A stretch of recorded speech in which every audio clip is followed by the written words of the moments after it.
Good afternoon. Welcome to your September 8th Rotary Club of Ames meeting. Please join me in the Pledge of Allegiance. I pledge allegiance to the flag of the United States of America and to the republic for which it stands, one nation, under God, indivisible, with liberty and justice for all. Does anyone know of anyone that could use our Rotary thoughts and prayers?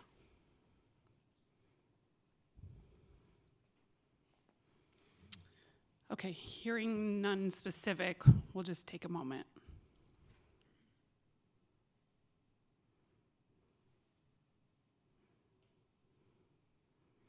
Thank you. You may be seated.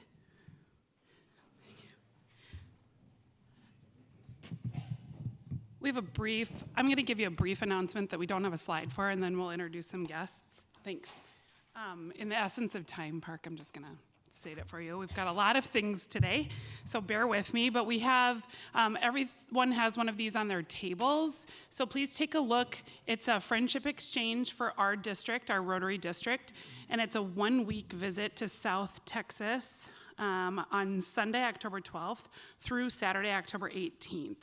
And the deadline to register is very soon, so please take a look, and if you have interest, you can reach out to Leslie Dakin or Heidi Drager. Is that okay? Perfect. Okay, and then we have some guests. So first, let's have Gary introduce himself. We have a visiting Rotarian today. Go ahead. Hello, my name is Jerry Jacobson. I'm originally from the Ames, Iowa. Grew up in a little town, McCallsburg, northeast of here. Went to undergrad at Iowa State Med School, University of Iowa. Been living and working in Central California for the last 35-ish years. Now I'm living part-time in Ames and part-time in Central California. As you might guess, I'll be leaving for California at the end of the fall. Thanks so much, Jerry. Welcome. And Jim Patton has a guest. I'm happy to introduce my wife, Diane. She heard about our program today, and she wanted to make sure she would be here. Diane. Welcome, Diane. And while I have the mic, I would just mention, some of you may have heard already, we are canceling the golf cart tour because of the construction. I had about 8 or 9 volunteers from the club to drive, so we'll keep your names for next year. Thank you. Thanks, Jim. And Glenn Ripke has guests, but he's going to introduce them in a few moments. And then Carl Byrne has a guest.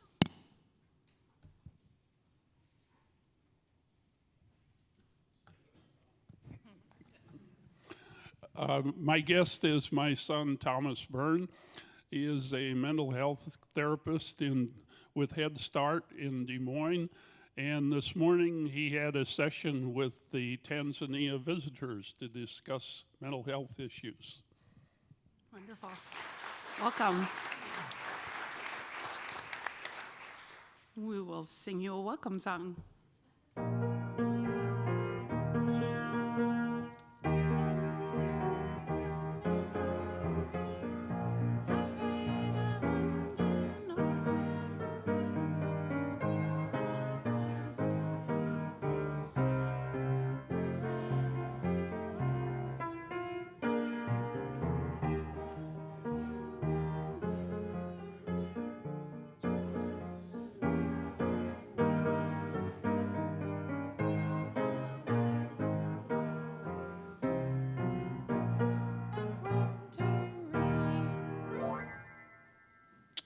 Perfect.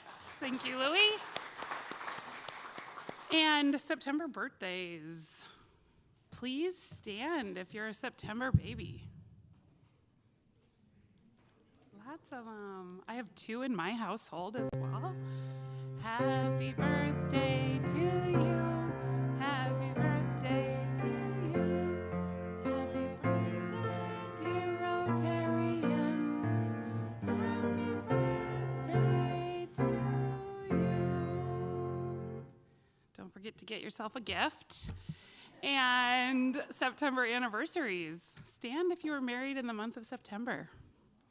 If it was a perfect day like today, you're pretty lucky. Happy anniversary to you. Happy anniversary to you. Happy anniversary, dear Rotarians.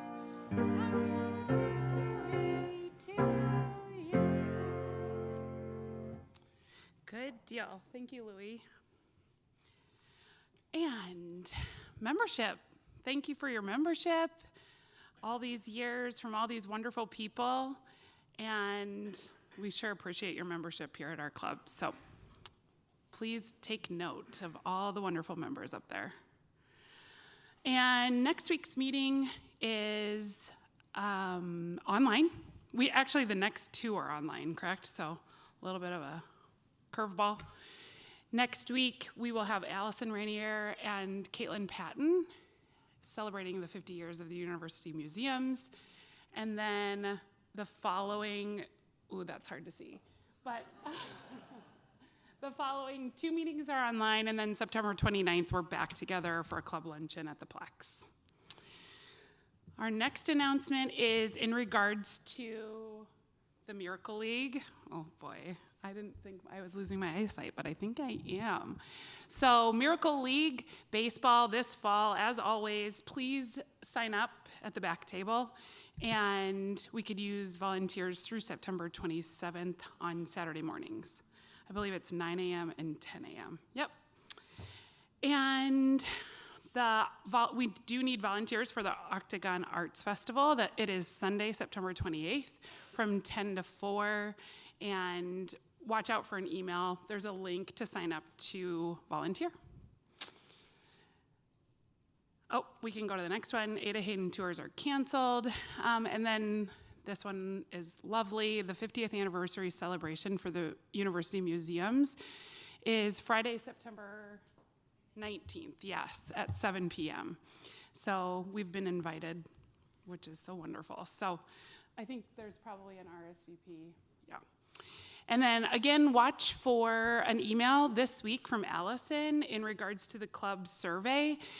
Please take a minute. It will take no time. So please take a moment to fill out that short survey. We're obviously always, as a board, leadership, trying to make sure we're getting everybody what they want out of our Rotary Club. So thank you in advance for taking your time and sharing your thoughts. Am I good? Yes, okay, sorry. And Glenn, why don't you come up and introduce your guests? Oh, or do you just want to do it there? I told you could stay there, didn't I? Thanks.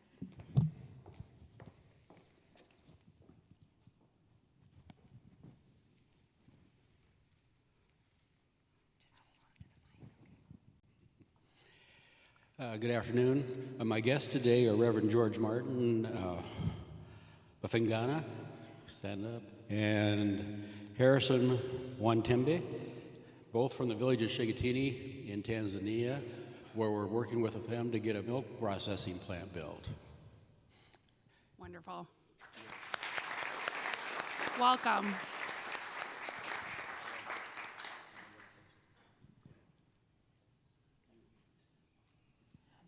Good afternoon.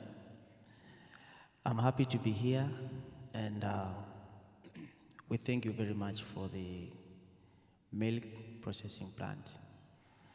It's something very new to our society, to our community. There's no other nearby milk plant. This is the first one.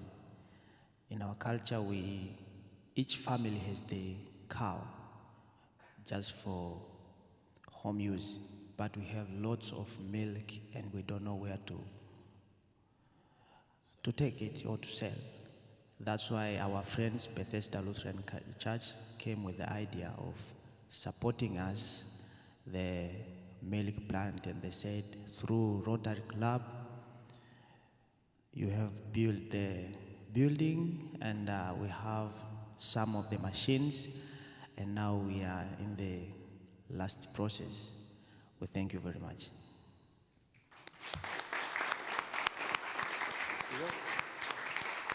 Thank you so much. Yes, Carl.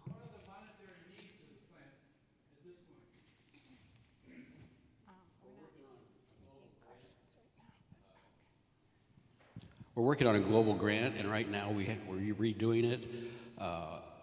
We're about, well, actually, it's just about fully funded if we get the grant. If we don't get the grant, we'll need another 40,000. So, does that answer? Thank you. Wonderful. Glad you're here. Thank you. I'm going to give Tammy a minute because she's going to join me up on stage for a minute, too.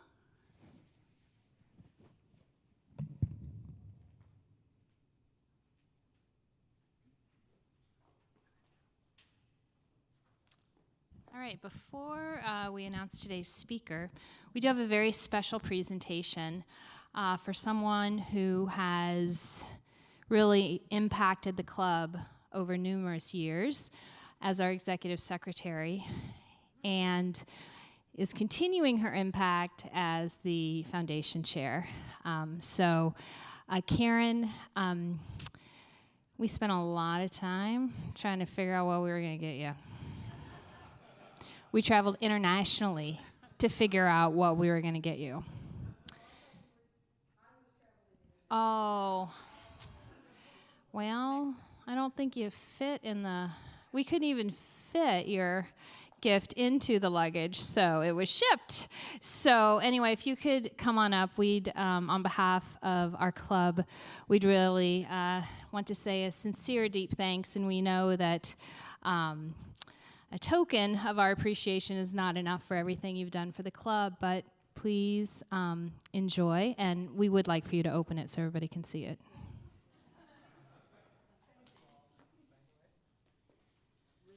I did not tape it, so.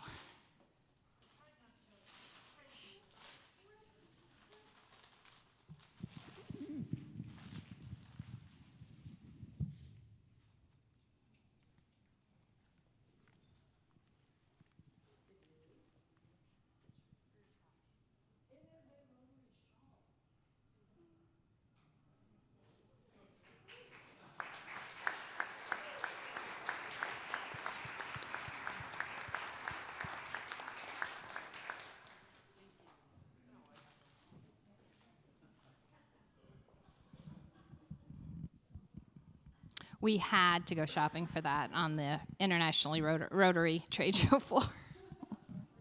At least 3 times. Thank you, Karen. So now it's my pleasure to introduce today's speaker. Andrew Gogerty is the Marketing and Communications Manager at Reiman Gardens, a position he has held for just over 2 years.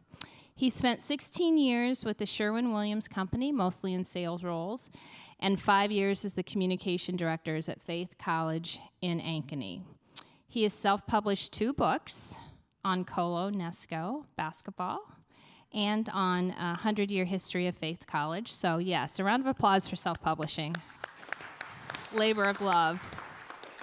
He's also done freelance writing and photography for the Ames Tribune and other area newspapers.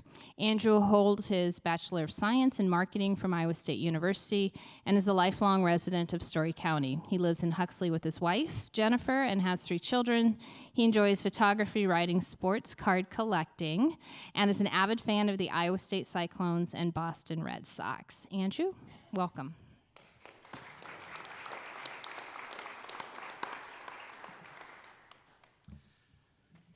All right, thank you so much for that introduction, and thank you so much for having me.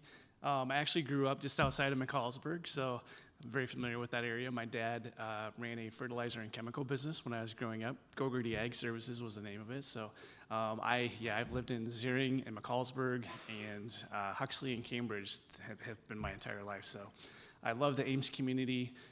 Thankful to work at a great place, Reiman Gardens, and that's what I'm here to talk through today. So we'll talk through that. So this is a big year for us.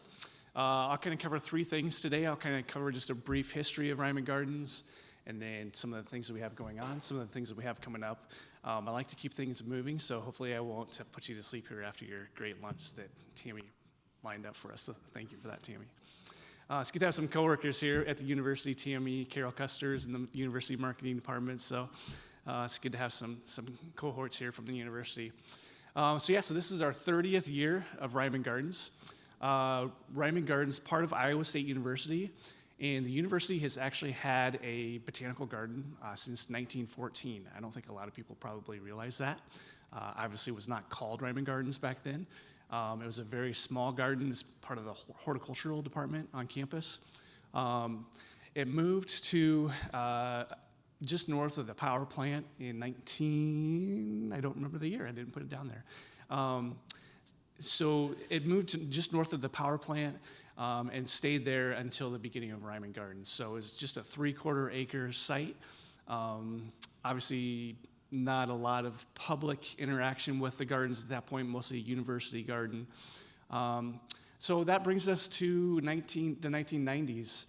And there was a conversation that took place on the south balcony of the Sheeman building between President Jischke at the time and Roy Reiman, who's a longtime, obviously, alumni, donor, great supporter of the university. So him and President Jischke were standing on the balcony of the Sheeman building, and they were looking to the south towards the football stadium.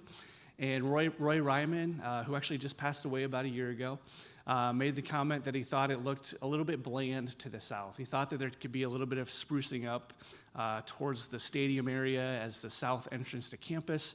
He just thought it could use a little uplift. And it was just a comment he made. He wasn't implying that the university should do anything. So unbeknownst to him at the time, President Jischke met with some of the university personnel, and they came up with a plan to create a garden space as the entrance to Iowa State University. So they met with Roy Reiman, with Roy and Bobby. Actually, our director, Christine, was originally slated to be here today, but she is actually at the gardens today with Bobby Reiman, who is in town. I think this is the first time that she's been back to the garden since her husband passed away about a year ago. So that's where Christine is at today. Anyway, so they presented this plan to the Reimans, and they're like, what do you think? And how would you like to donate some money to make this happen? And so the Reimans graciously donated just over $1 million to start Reiman Gardens. And so we opened, we dedicated on September 16th, 1995, 30 years ago, almost to the date coming up.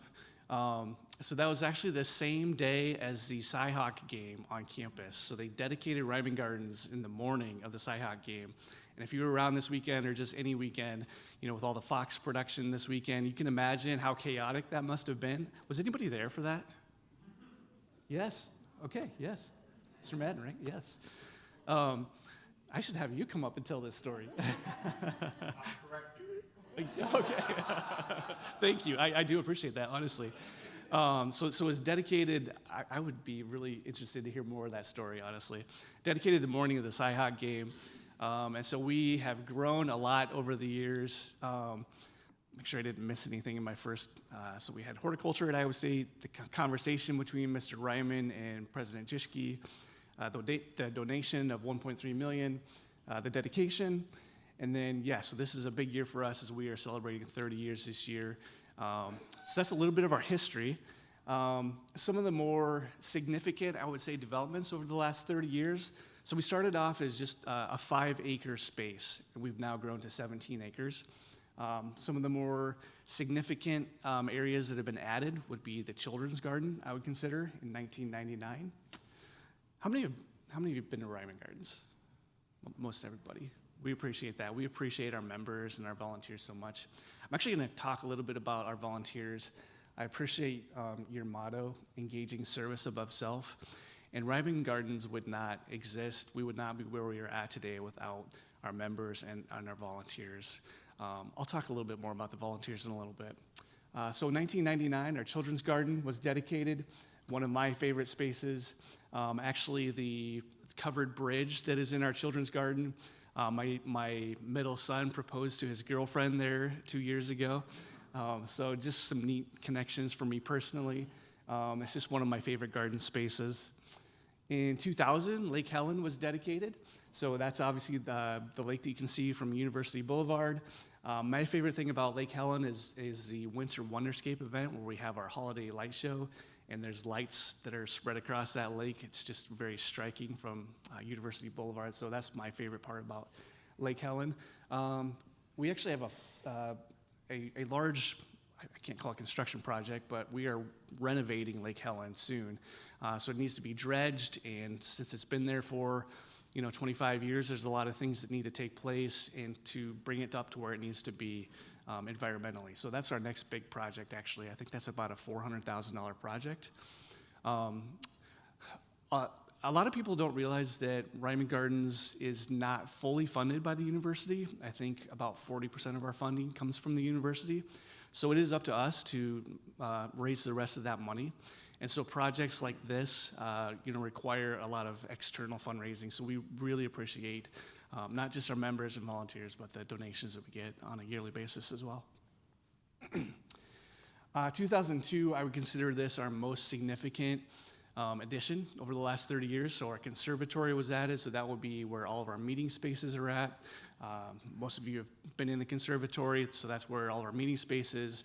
Our biggest rental space, the garden room, probably lots of you had meetings in there, receptions, wedding receptions, conferences. And then, of course, our butterfly wing, which is always one of our most popular attractions each year, where we have up to 1,000 different butterflies in flight every day. I would say it's probably our most significant attraction at Reiman Gardens, open year-round. So that was 2002. 2010, we added Elwood. So Elwood is the world's largest concrete gnome.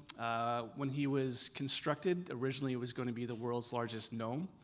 And they got about 3/4 of the way through that process and found out from somebody that there was a larger gnome in Poland. So we could no longer call it the world's largest gnome. We had to call it the world's largest concrete gnome. So Elwood is, he actually, when he was brought, he's part of we have a summer exhibit each year, so he was part of a summer exhibit called a celebration of garden ornamentation. So that was the reason he was brought in. And there were a lot of people at the gardens that didn't want Elwood to stick around because they didn't think he was horticultural enough. But he became so popular that he's definitely stuck around. So we're celebrating his 15th birthday. Actually, next Monday, we're having a big celebration party for him, a gnome costume party. We're having a petting zoo. He just got a new fresh coat of paint a couple weeks ago. So a local painter here in Ames painted Elwood. So he's got a new fresh coat of paint. He's looking pretty sharp right now. So Elwood is, we have people that travel from all across the country just to see Elwood because they like, the world's largest popcorn ball of twine, whatever it is. He's so unique that the people travel to Reiman Gardens just to see Elwood. So our hillside garden would be one of our most current additions to the garden. So that would be a lot of people call it a gravel garden, space that's designed to showcase flowers and plants that grow in dry areas. So that was dedicated in 2017. And they had a lot of challenges, I would say, with that project, where as they built it, the walls actually fell down a couple times. But they persevered through that, and that is, especially in the spring, that's a really gorgeous garden space. And then most recently, our Sycamore Falls area. This is probably my favorite part of the gardens. That would be all the way in the south part of the garden. So what I like to tell people is, it's kind of like when you go to a department store and they put the candy or the toys in the far back, so you have to walk past everything else to get to the best thing. That's what I kind of consider we did with Sycamore Falls. So it's, I think, our best, most attractive part of Reiman Gardens. So that was just dedicated 4 years ago. So our future. So you probably can't see that real well. I would say most of our southern part of our gardens has been fully developed. There's really not any way that we can grow geographically. We're just kind of landlocked. Eventually, you can see our current conservatory there on the left-hand side of your screen. Eventually, I know we would like to do a welcome center, which is more toward the middle there. You can see that white space, that white building. So that would be a welcome center, and also our offices, which are currently in the conservatory. And then you can see that football-shaped area toward the right hand of your screen there. That's actually intentional. They were hoping, this was a strategic plan in 2015, so plans have changed, but they were originally hoping to incorporate our connection to the closeness to Jack Trice Stadium, the university, to make a garden-shaped football space. So we'll see what happens in the years ahead, but that's just kind of a little bit of our a glimpse into our future. I wanted to really touch on this. This is happening now as our Grow and Give program. So I mentioned your motto, engaging service above self. I would say one of the things that we're most proud of at Reiman Gardens is this program right here. And so the Grow and Give program is a produce donation program. So each Monday we collect produce from area gardeners, farmers. We have about 40 regular contributors to this each Monday morning. Anyone can contribute from your own garden. You can bring your produce to Reiman Gardens between 7:30 a.m. and 9 a.m. every Monday morning. And what we do is we collect that produce, we weigh it, and then it gets distributed to about 13 area food pantries. Colo, Slater, I think in Boone, I think the Boone schools even in the fall.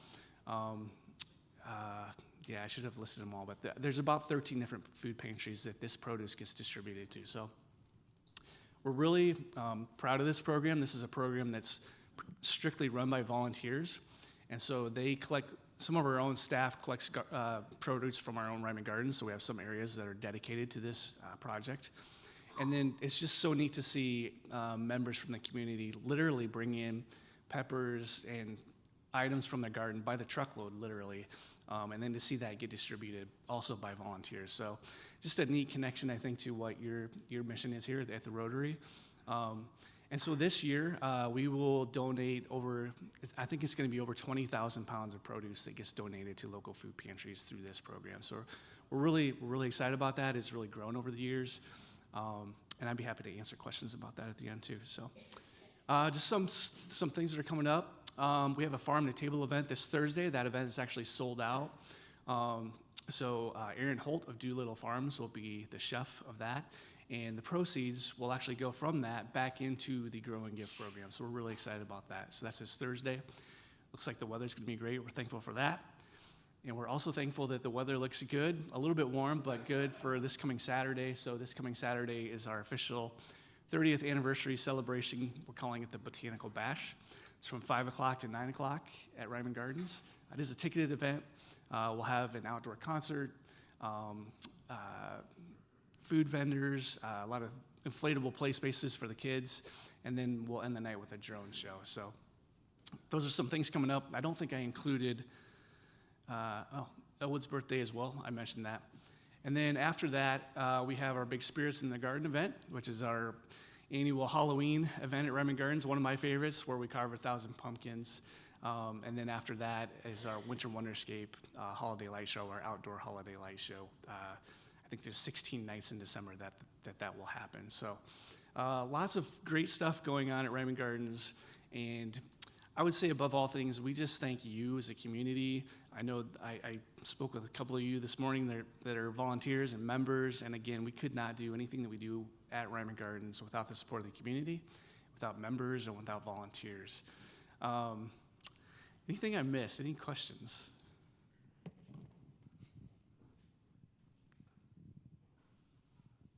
Are you still recruiting volunteers to carve pumpkins? They are, yeah. In fact, you can go on, so you can go on our website. That's a great question. So we have to stencil and carve 1,000 pumpkins. That starts, I believe, the stenciling process starts October 1st. So if you go on our volunteer website, you can find the link to that. Has anybody done that before, carving pumpkins at Reiman Gardens? Stencil, okay, yeah. It is such a fun part of that event, even just to witness, just to be part of. I just love going out there and seeing. We have a lot of volunteer groups that come in, a lot of student groups that come in, just corporations that offer 4 or 5 hours and come in with several employees, and just to see people stenciling pumpkins. We usually have Halloween music playing out there. And then to see the gutting part of that is just really impressive. There's just pumpkin guts flying everywhere. It makes for some great social media posts.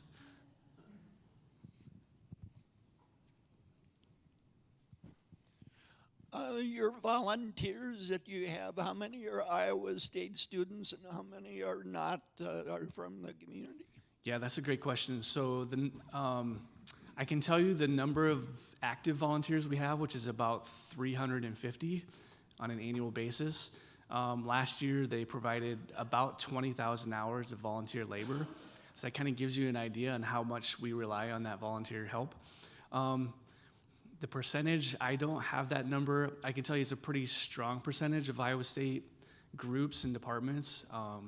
Just for example, we get the Iowa State women's soccer team that comes and donates some time during the Winter Wonderscape event each year. A lot of fraternities and sororities will donate their time to washing pots, old pots, doing weeding in the gardens, that kind of thing. So, and then we have a lot of retired individuals as well that come almost on a daily basis. In fact, anybody know Carol Marty? So Carol just turned 90 recently. I met with him in the gardens last week, and he told me that in the month of August, he contributed, 147 hours, I think he said, during the month of August in volunteer time. Like, it was almost as much time as a full-time employee at Reiman Gardens. So very, very thankful for our volunteers at Reiman.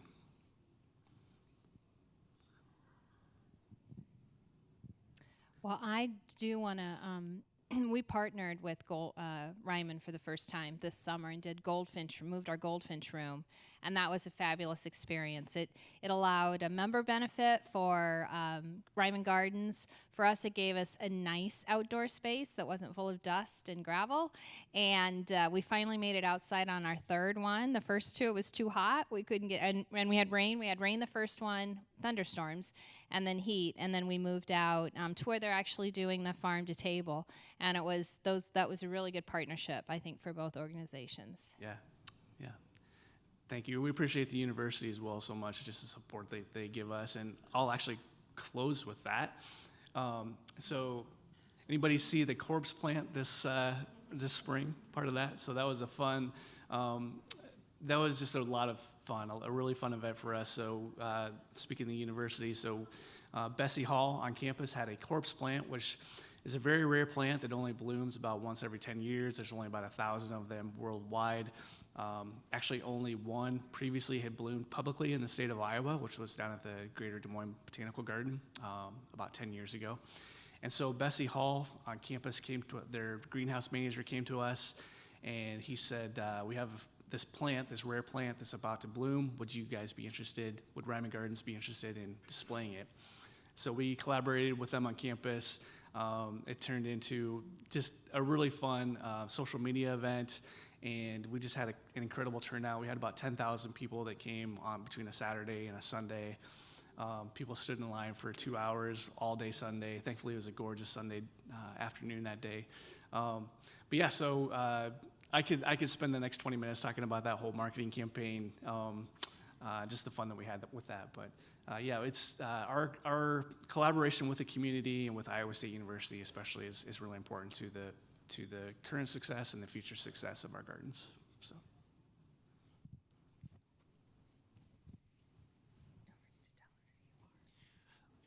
I'm Mike Ketchell, retired Iowa State grad.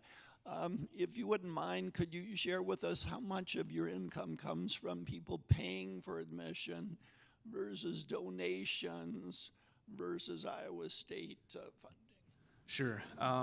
So I don't have those exact numbers. From my understanding, I think about 40% of our funding comes from the university, and then everything else is either membership driven, and we have about 5,000 members right now, or events driven. So our events that we put on, the Spirits in the Gardens event, the Winter Wonderscape event, those two events especially are really important to keeping Reiman Gardens operating. So between events and membership and the support of the university, those would be the three big things. And then, of course, just daily admission. So we get about 100,000 visitors a year to Reiman Gardens is where we were at last year. Allison Walter. I used to work for the Ames Convention and Visitors Bureau, as I mentioned, and I noticed that you have on your Botanical Bash brought to you by Discover Ames. Mm-hmm. Is that an Ames community grant that you received, or was that actual sponsorship? No, yep. So that is strictly a sponsorship. So Discover Ames is a great partner of ours. We do get the community grant for our Spirits in the Gardens event. So they supply some funds for that through the community grant.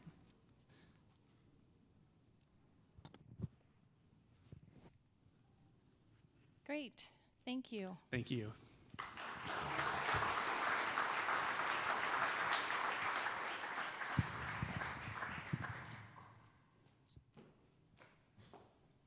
Getting rusty. I almost didn't come back up here. So, Andrew, as we're a sponsor for Raising Readers, so in your honor and to thank you, would you please sign a different copy? This one has a signature, but we have another one in the back.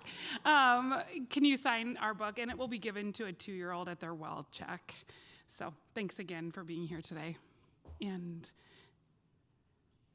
yes, I think I skipped that somehow. Should I try to go back to the slide? Okay, I'm not going to. The donations in the back, I'm sure some of you saw them. Many of you brought donations, so thank you so much. That's a partnership between Lions. Do you want to just come up and tell us? Lions, Kiwanis, Altrusa, Optimus, and Rotary, all coming together for this national celebration of community. So thank you to everybody that made donations, brought donations today.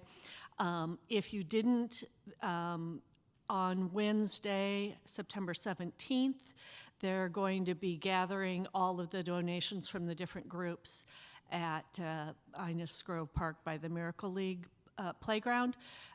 So you can certainly still bring things there.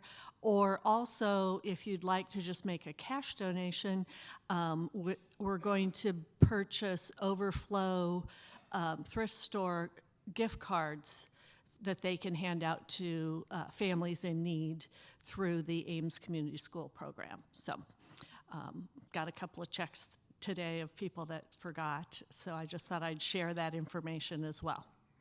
And if anyone would like to help on the 17th, just let me know. Hopefully there will be carloads, truckloads of food and toiletries to sort and distribute. So thanks. Thanks, Allison. And if you want to stand and join me in the 4-way test of the things we think, say, or do. Is it the truth? Is it fair to all concerned? Will it build goodwill and better friendship?